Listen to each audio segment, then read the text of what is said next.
belief system. Awaken, awaken, awaken. Awaken from the program. And what's the first stage of that? The very first stage. Leonardo da Vinci had it. All great acts of genius began with the same consideration. Do not be constrained by your present reality. Because if we're constrained by a present reality, we're going, yeah, truth, academic school, work, yes, death, I'm out of here now. I'm going round and round and round and round. That's all you can do unless you cease to be constrained by your reality and break out of that circle and look elsewhere. When you can see through the illusion, you are the solution. Because then the illusion ceases to have power over you and your perception of self and reality. Is this real life or is this fantasy?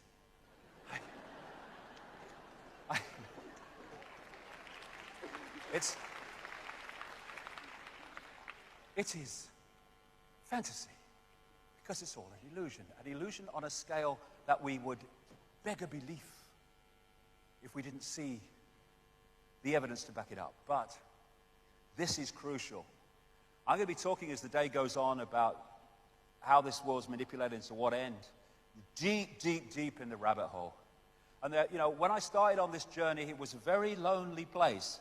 There were very few people walking on it anywhere in the world. Long time ago, 25 years. And there are now very large numbers of people, fantastic, great, wonderful, putting this information out about the manipulation, but on certain levels. I would just say to them that we're never going to, A, find the true nature of what's happening, or the answer to bringing it to an end, unless we appreciate the nature of reality itself, because at the inner core of those who are manipulating this world, they understand what reality is and thus how to manipulate it while they keep us in ignorance of that same information. Illusion comes from illusio, ludere, to play, to mock. And it plays and it mocks with us if we don't realize it's an illusion. And of course, it's all real.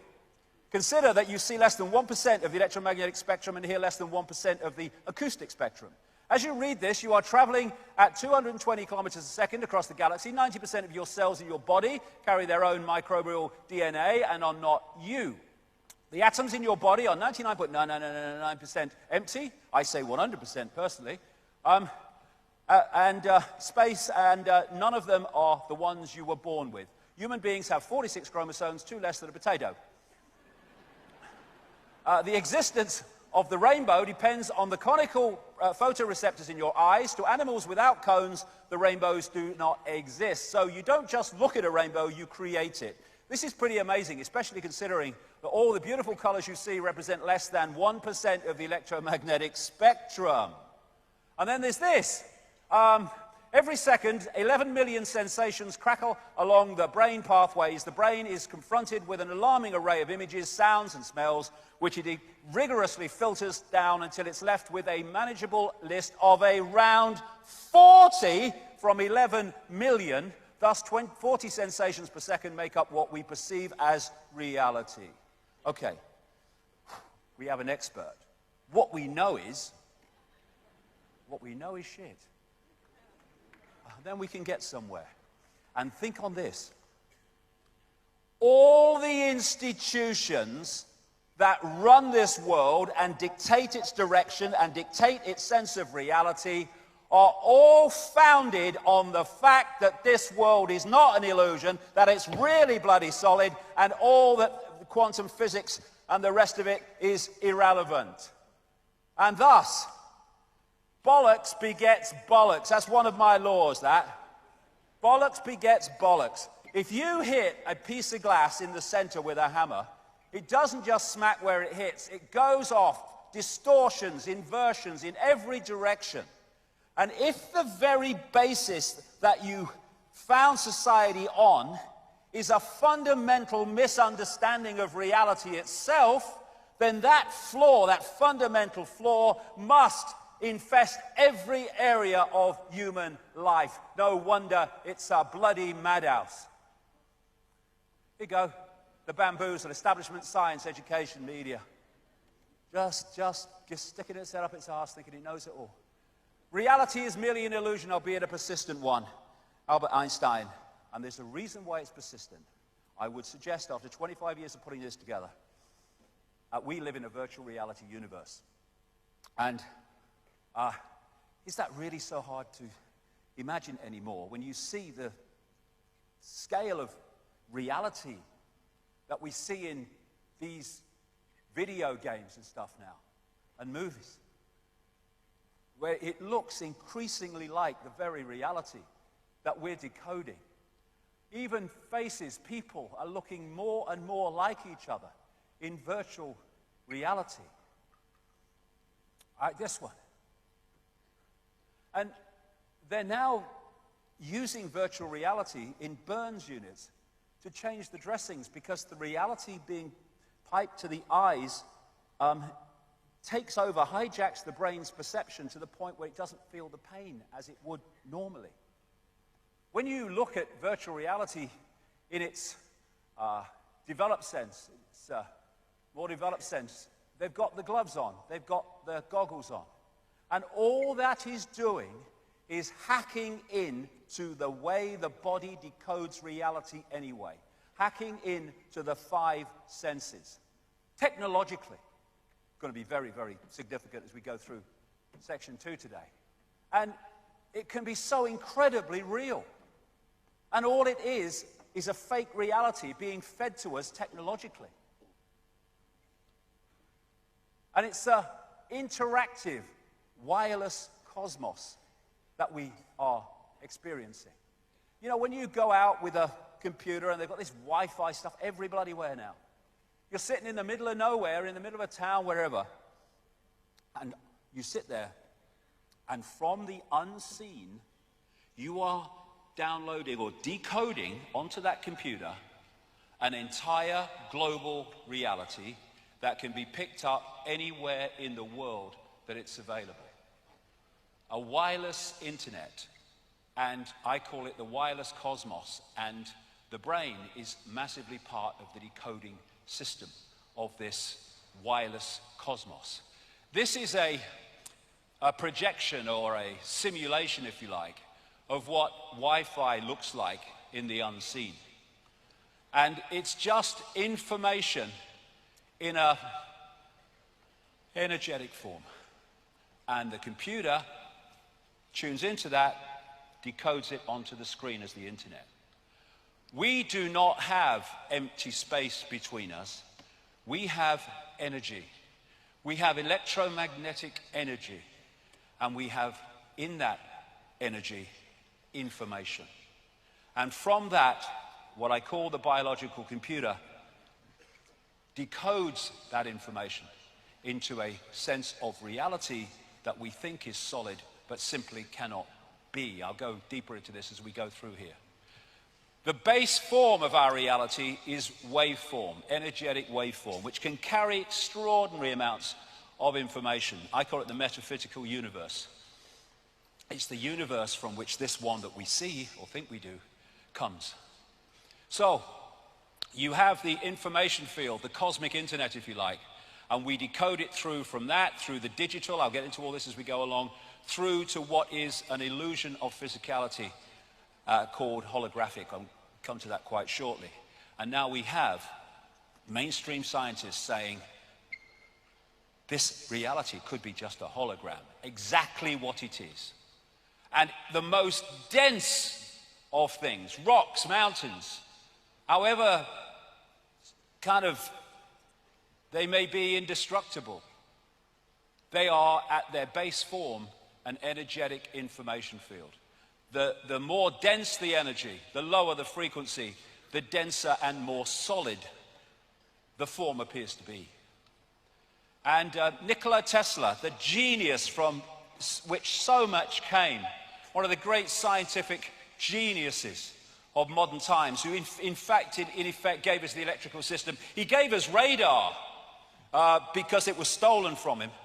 And he could see beyond the physical that we perceive. And he said The day science begins to study non-physical phenomena, it will make more progress in 1 decade than in all the previous centuries of our existence. Why? Because you go to the source of the reality instead of the decoded expression of that reality. You go to the source, not the expression of the source. So we live in this cosmic internet. On one level, it operates on an electromagnetic level. Of course, the brain is working electrically as it interacts with it. And the reason that animals can be so sensitive to things that humans can't be, because they read the newspapers and watch Simon Cowell, but is because they have not gone through this system of programming. So they are naturally sensitive to these information fields and can pick up changes in it, which is why animals can feel earthquakes coming before they come. So what is the internet? People say, well, it's like pictures and text and colors on a screen. Well, yes, it is, but only on the screen. Everywhere else, it's electronic circuits and all that gadgetry. What is television? Well, it's pictures on a screen. Yes, it is, but only on the screen. Everywhere else, television, in the analog sense, is frequency fields, or, you know, the electrical kit that they do now with digital. And our body, mind, the body-mind as I call it, is like a computer system which allows us to experience this reality. And that is just like sitting in an office. The person at the desk that can see the big picture is consciousness beyond the program, consciousness beyond mind, consciousness beyond the reality that we perceive, and that is experiencing the reality we perceive. If you cut that from that and isolate that in and of itself, which is what the program's designed to do, you detach people from their true self and their true perception of self. That's the thinker, the brain, the thinker, working it out. That's the knower. And if you detach the thinker from the knower, then the thinker is left helpless to have its thinking programmed by that which has been responsible for the disconnection and the isolation. So, if you program that level of self that's directly experiencing this reality, body-mind, with all this programming, you disconnect it from this, and that's how infinite consciousness can become an idiot. The brain is not who we are. It is a processor of information and a communicator of information. As this man rightly said, looking for consciousness in the brain is like looking inside a radio for the announcer. The radio is just decoding information. That's what the brain body is doing. We are conscious in a very narrow band we call conscious. That's what we perceive and think we're awake. But beyond that is the unconscious, the subconscious, which goes on and on into infinity. And the idea is to isolate the conscious from the greater self. So what we are in this reality is simply a point of attention which the body focuses into a tiny range of frequencies we call the world. I'll get into that in a second. A point of attention. But if we get caught in the program, that point of attention is so focused on here that we lose connection with the greater self and all the other insight, knowledge, awareness that is open to us when we connect with it. Not some guy in a spaceship, our greater self, our greater consciousness. Consciousness is, what I call consciousness, is like the ocean. Whereas mind is the same substance, but it is far more limited. Like ice is the same substance as water, but it's in a completely different and more limited state. And if we get caught in that and disconnected from that, big trouble. And, you know, when you look at the oceans, they say it's the South China Sea, they say it's the South Atlantic, the Indian Ocean, the North Atlantic. Same bloody water. Same water. But what we do is we give our water, our infinite self, names, like Ethel Jones and Arthur Smith.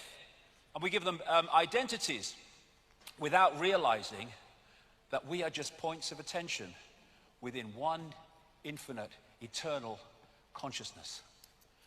We are like the white waves in an ocean. They look different to the rest of the ocean, but they're just a different expression of the ocean. This is a fantastic picture. This sums up humanity. We are expressing our point of attention as a uniqueness, which is wonderful. A unique personality, a unique person, a unique perspective, a unique point of attention. But at that time, we are connected to all the other points of attention in infinite awareness, which in the end are all us and we are all them. And so, when we go to war, we go to conflict, we are fighting ourselves. You hit yourself around the head with a baseball bat, they put you away. But we're doing that all the time because we've got caught in the illusion of the fact that we have space, empty space between us, and we're all individual to the point where we're not connected. The ocean is the droplet is the ocean. Drop the droplet in the ocean. Where does the droplet end and the ocean start?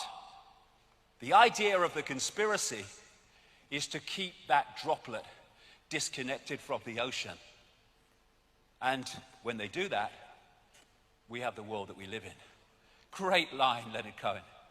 If you don't become the ocean, you'll be seasick all your life.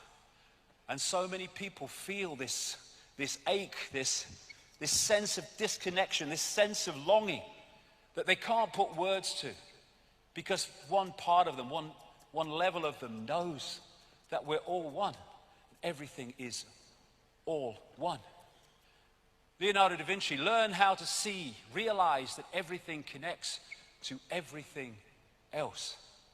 It's an ocean. We are a point of attention, but we are the ocean. My God, that's what we are. We're the freaking ocean of infinite consciousness.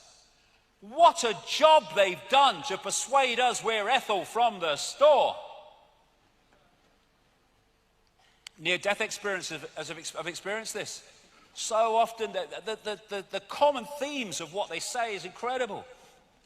How they leave the body and suddenly past, present, and future are all happening at the same time, in the same moment. How they have multiple levels of awareness at the same time. In the body, they had one level of awareness, because the body focuses us in these frequencies, locks us in like a computer. From one of my books, the fear of death comes from the ignorance of life. There is no death. There's just a removal from the vehicle into consciousness, in awareness of itself again. But you get people frightened of death, and they'll give their power away to doctors and chemo freaking therapy and all of it, because they want to stay alive because they fear death. There is no death. There's just a change of point of attention. That's all it is. Point of attention, point of attention. I'm terrified. If people say to me, don't you frighten, they'll kill you. Well, so they kill me, all right? I'll leave the body, and I go, oh, God, I'm terrified. Oh, my goodness, it's such a nightmare, becoming all that is, has been, and never can be, in full awareness of itself.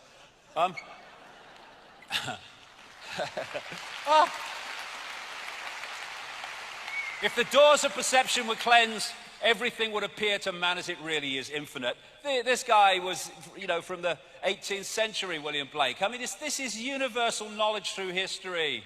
So we have a visible universe, that which we can see and bring into some kind of form, and we have an invisible universe, which is everything else.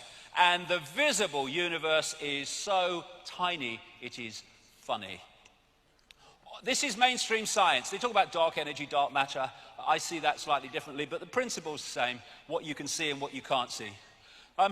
So you have this massive area of stuff they say exists in this universe, which we can't see. You then have light, electromagnetic spectrum, etc., which is 0.005% of what they say exists in this universe, and visible light, which is the only frequency band that we can decode into a visual reality, is a fraction of the 0.005%. We have an expert. What we know is, what? Madness.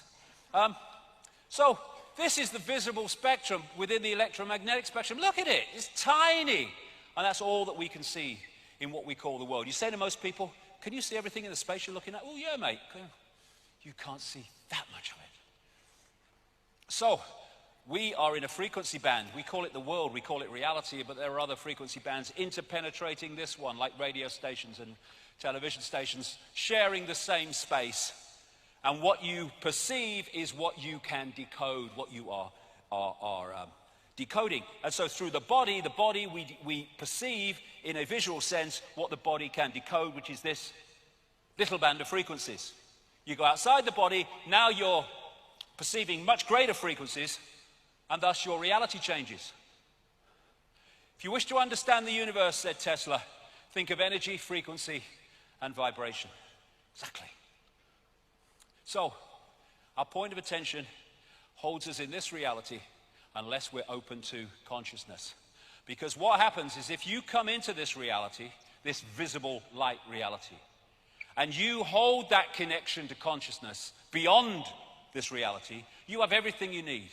You have the information coming through the senses to give you a fix on what's happening around you, but you have the big picture that's outside of this reality, that's not programmed by its perceptions and its sense of limitation, which can then feed you insight, inspiration, intuition, to give you insight beyond that which you are directly experiencing. But you get disconnected from that, big problem. You're now trying to get your entire fix on reality from the reality you are in. And if a network controls that reality and that information that's coming at you, they are going to program your sense of reality for life. What time's Simon Cowell and all that stuff? So, most people, and it is changing, hallelujah, brother and sister, but it's still the vast majority are caught in the program which they think is real and they think is all there is to see. And so in this world, there are people in the program who are only getting that sense of reality, and then there are people who've opened their minds and opened their hearts, come to that big time, who are accessing another sense of reality, and these people call these people mad and crazy and dangerous. Yes, they are. They're dangerous to the prevailing program. So what is the universe? It is information. And what is the universe? It is information decoding information. When you put a disk in a computer, it's information. The computer is information. It decodes the information. One part of information is encoded to be decoded. One information source is encoded to decode. And that's exactly how our reality works, except the body is decoding and also encoding. So we have what I call the body computer, a biological computer.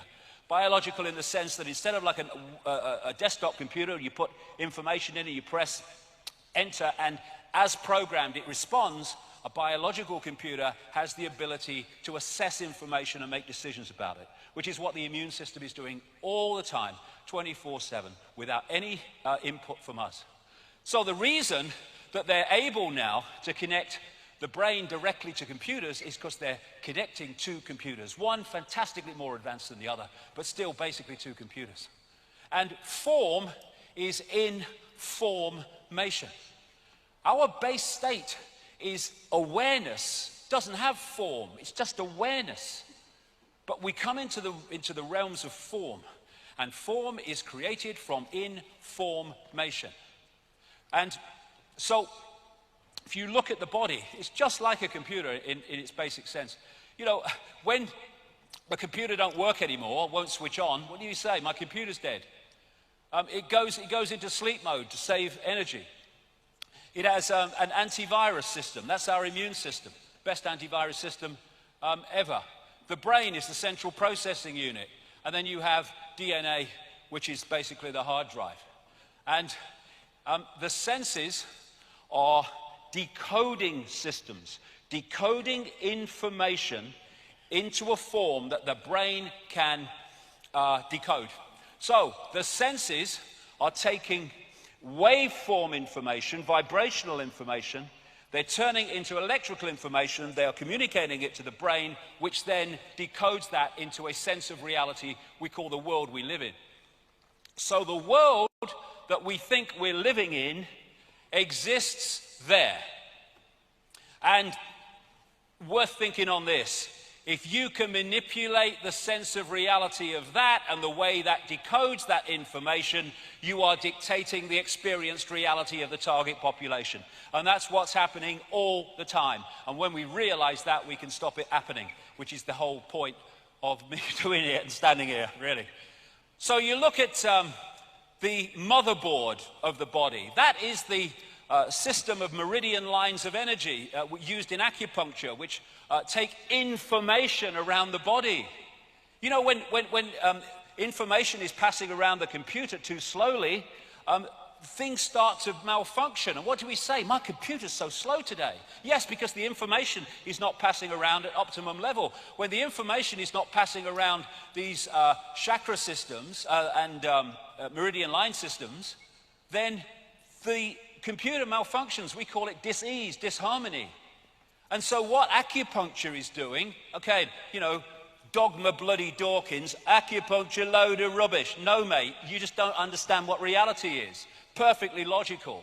What the acupuncturist is doing is using these needles and other techniques to make sure the flow of energy, information around the meridian system is optimum. This is why in ancient China they used to pay the acupuncturist when they were well, but not when they were ill, because his job was to make sure they never got ill. Another thing, for people who are skeptical of this stuff, people say, you know, you see this in the media, he's saying you put a needle in your toe and you cure a headache. That's crazy. Well, it's not crazy, it's perfectly logical. If the problem with the head is that one of these meridian lines of information is blocked in the toe that goes through the head, then it's no good putting it in the head if the blockage is not in the head. You put it in the toe and that clears the meridian, which takes away the pain from the head. It's very simple. The brain is dark but sees light. How is that possible? How can my brain be totally dark and I see this light? Because that light in its prime form, like everything else, is just an information source. And I'm decoding that information source in here into the visual reality of light, because that's what the information contains. Thus, that's what it manifests when I decode it. A real great open-minded man, you might call him some kind of mystic kind of man, the late Alan Watts. He really kind of had a lot of good things to say. And he said this: without the brain, the world is devoid of light, heat, weight, solidity, motion, space, time, or any other imaginable feature. All these phenomena are interactions of transactions of vibrations with a certain arrangement of neurons. We have an expert. What we know is. So, this is right. There is no spoon. It's not the spoon that bends, it is only yourself. Because that spoon only exists in that form when you decode it from energetic information. People say it can't be done. I've seen it done. People walking across fantastically hot coals that should burn their feet off. But it doesn't. Why? Because if they go through the coals with the perception, here we go again, that they'll get burned because that perception will lead to the decoding of the perception. Call an ambulance. But when you go into another level of consciousness that is not decoding reality like that, you walk through coals and not get burnt, because an illusion can only burn an illusion if you think it's real. God, this world is so fantastic, and we live such a fraction of it. Information is encoded in what we call light. White light contains all the colors of the spectrum. Isaac Newton called the rainbow A spectrum, because out of the Latin word for apparition or phantom, that's where we get the word spectre from. And colors are frequencies. Illusion, colors are frequencies. They're just different frequencies, and when we decode them, we see that color. And we think those flowers are red and yellow. They're not. Nothing has any color. The color is decided in our perception of it by whether it reflects certain frequencies or whether it absorbs certain frequencies. We're only seeing light that reflects. Thus, we're only seeing that color which is reflected by the object. Therefore, it seems to be that color. This is the scale of the illusion that we think is real. And even, some of these various things that you come across in science, hydrogen and carbon and nitrogen, you break them down on one level and they look like barcodes, because this is a virtual reality universe. And light radiation is information, and the frequency or wavelength vibration is its delivery system. The information dictates the frequency. So, I'm delivering information. I love you, and I mean it. That's the frequency. I hate you, and I mean it. That's the frequency. And thus, the information is being delivered, and as it's being delivered, it travels through light on a particular frequency relating to its nature. And so, the more hate we put out into the world, the more hateful world we have as we interact with the virtual reality universe, because we post information and we receive information. And this is why music, vibration, has such an impact upon us. Oh, God, I'm hoping in my heart sings to that music. Oh, shut that bloody stuff off, it's horrible. It depends whether we're syncing with the frequency or whether we're not. This is why chants are so used and dance, which creates vibration, by Native Americans and people of the East and others, because they understand that you can impact upon reality by impacting upon the frequency of the space that you're dealing with. And this is really, I think, one of those whoa moments. As the frequency increases, the amount of energy carried by the wave also increases in proportion to the frequency. So, when you open your mind and open your heart, your frequency goes up. Provable fact, measurable. As your frequency goes up, you're now being able to hold and access more and more and more information. And thus you become more aware, more knowledgeable, more insightful, more intuitive. And what the system wants is to push us down the other way, so we watch Simon Cowell. So what we're doing is decoding information into this reality. This reality is a shared reality, but it's a decoded reality. And it's operating in our heads, decoding information. And how we decode it depends upon our perceptions of reality. So this Matrix scene is absolutely spot on. This isn't real. What is real? How do you define real? If you're talking about what you can feel, what you can smell, taste, and see, then real is simply electrical signals interpreted by your brain. Now, you manipulate the way the brain interprets those signals, gotcha. And that's what's happening. And bollocks begets bollocks. Because once you are operating in a society that doesn't take in the very nature of reality, you're in a flawed society all the way through. Now, this is an example of how information is carried by everything, and how we impact upon information as we interact with this virtual reality universe. Sad to say, I'm sure he's not sad where he is now, but I'm sad that he's gone. Dr. Emoto, the great man from Japan, who I co-wrote a book with in Japanese some years ago. I didn't write Japanese, he did. But he unfortunately left us a few days ago. And I'd just like to mark that point by saying what a fantastic contribution he made in his work to the understanding of the nature of reality. Because what he did was he took water, put it into little containers, and he would apply to that water sounds or words, and then he would freeze it very quickly. I've been to his place in in Tokyo where he did it. And then he would photograph the water crystals in that water. And the difference in the crystals corresponding with what the water came into contact with is absolutely fantastic. This water had love and thanks written on the side of it. Beautiful. Geometrically beautiful. Harmony, natural order. This had hate, I want to kill you, on it. Look at it. And people say, well, how does that work when you put words on water and that happens? Simple. The words written are merely the holographic expression of waveform information. So those words are vibrating to a certain frequency. We see them holographically, but they're vibrating to a certain frequency. And that frequency impacts itself upon the water, and when you freeze it and photograph it, you see the impact. I'm speaking now. People think I'm speaking words. I'm not really speaking words. I am creating information fields with my vocal cords, and between me and you, there is no words. The words only come when you decode the information field that I'm sending out, and vice versa when you speak to me, when anyone speaks to anybody. It's all frequency. And so, love and appreciation. You make me sick, I want to kill you. Heavy metal music. This is why this can have a massively detrimental impact on people, because we are energy fields. Let's look at the auric field, it's photographable.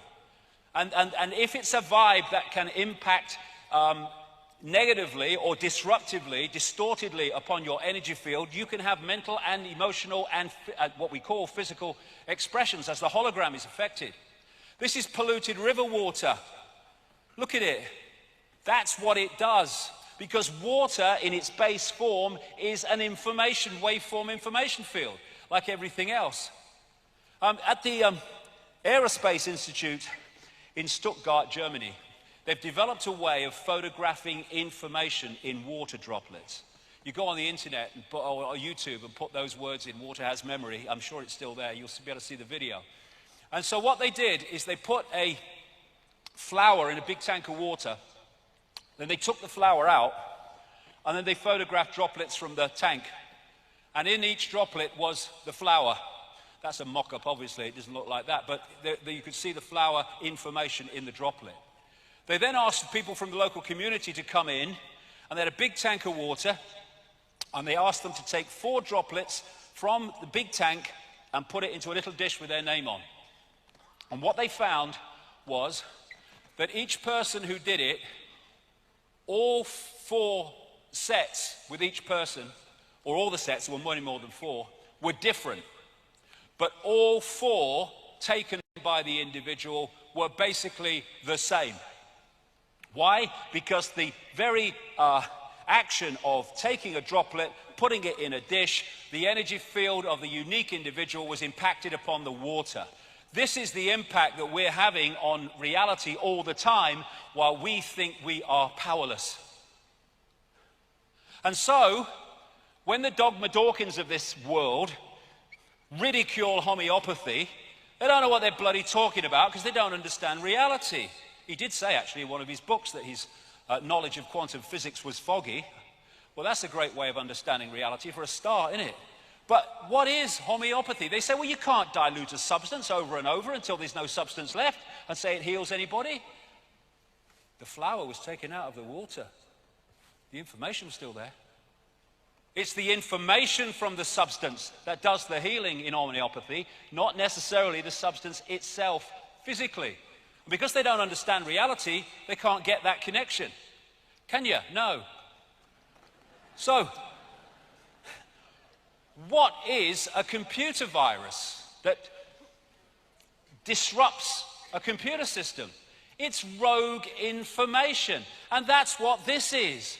It's rogue information. Pollution at its base wave form is just a distorted energetic information field which distorts that which it comes into contact with, which manifests in the hologram as toxic water and toxic waste.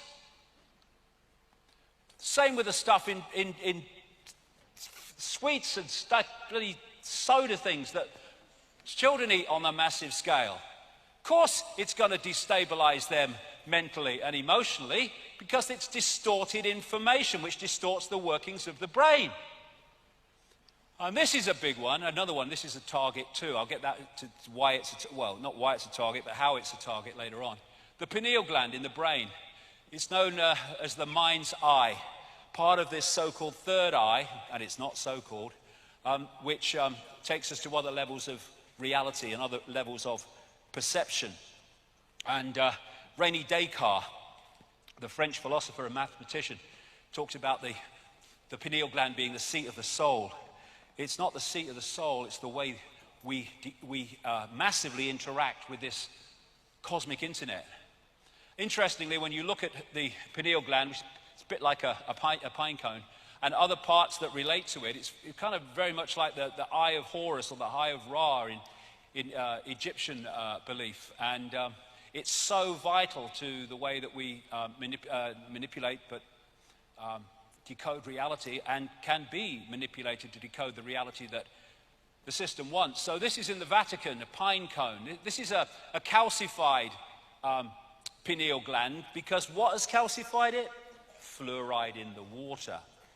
Fluoride in the water calcifies the pineal gland, which is massively important in the way we decode reality. Coincidence? Not a bloody chance. So this pine cone theme has been used in culture after culture to symbolize the pineal gland, because they knew its massive importance, the all-seeing eye on their level of how we decode reality. And people say, well, a little pineal gland, how can you decode a whole reality like that? Well, as I've been telling people for years, size doesn't matter, right? Look at it. You've got this little thing here. You stick it in a computer, and from this little thing, you can pull down an entire global reality called the World Wide Web. And the pineal gland has the same rods and cones found in the eyes are found in the pineal gland, because it is part of this other level of sight. And we think that what's happening is the world is coming this way. It's not. It's not. The world is going that way. We are decoding information, and the projection of what we perceive to be our reality is coming from within us, the other way round. So when we have this universal kind of belief through the ages, where people say, everything is within you, the world is within you. Yes, it is. And the world that we experience is dictated by the world that's within us, our perceptions, our attitudes, our belief systems.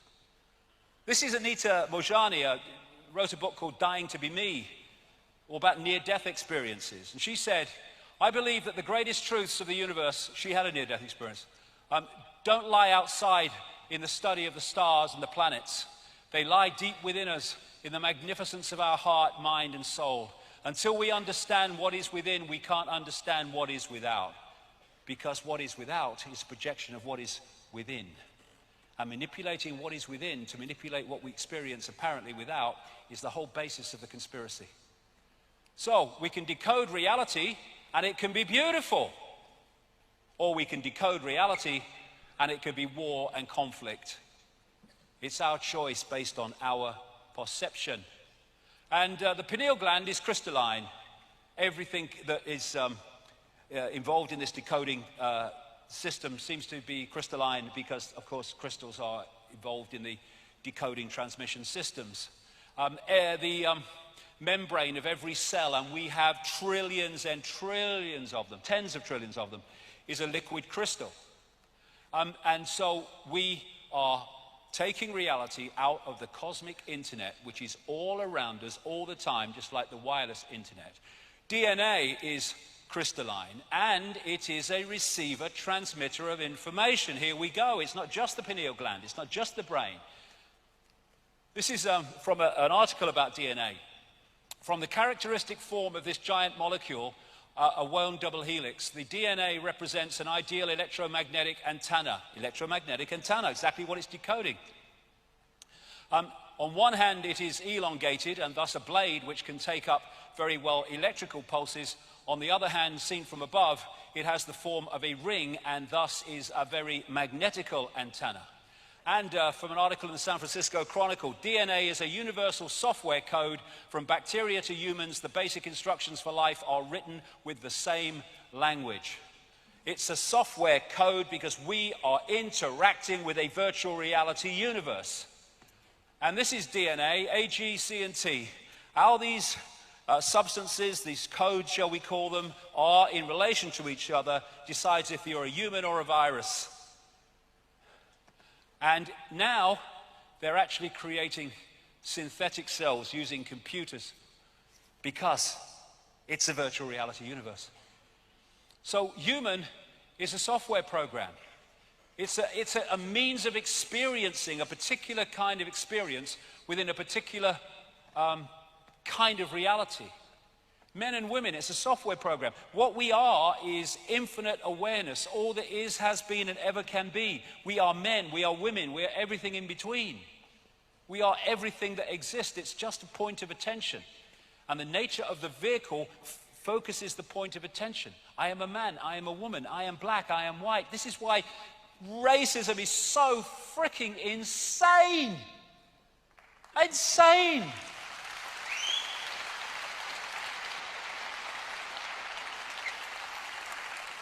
My spacesuit's a different colour to yours. Oh, so what? And these cultures, they're in their way software programs. They're experiences within the greater experience. And this is the underpinner of the software program. The software program should interact with the greater awareness. Overwhelmingly, it's been shut off by this. Hypnotized. All the time. Look at all the means of hypnotizing our reality. And if you hypnotize your reality, your decoding system becomes a self-fulfilling prophecy. Control perception and you control reality because of that. Control perception by controlling belief. They couldn't care less what you believe as long as you believe it vehemently. Because that vehemence, that focus will decode reality in a very limited way because of your belief.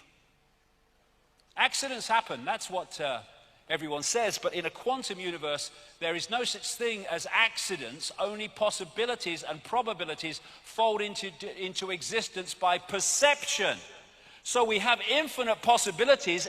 As we have infinite possibilities on the internet, am I going to that website or that website? There's infinite possibilities, but the perception pulls in certain possibilities that relate to the perception.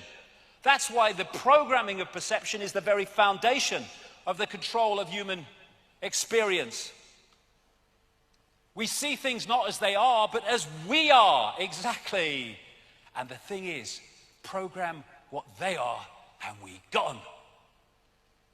So, from this tiny, tiny band of manipulated frequency, not even free thought frequency, we're deciding who we are, who you are, what we're going to be, what we're going to aspire to, what is and what isn't. And what is awakening? Awakening is awakening from this, from the person, persona, which in Latin comes from the word meaning actor's mask. And that's what the persona is, an actor's mask, a facade that gives us a sense of false self-identity. So, these people being normal. And then you lift the program and we call it awakening. All you're doing is disconnecting your sense of reality and self from the program and seeing what's beyond it. Ever tried having a conversation with someone who had a belief system that is rigid and will not move? Waste of frickin' time. And when you're in that mode, you're like in a maze, but you don't know you're in a maze.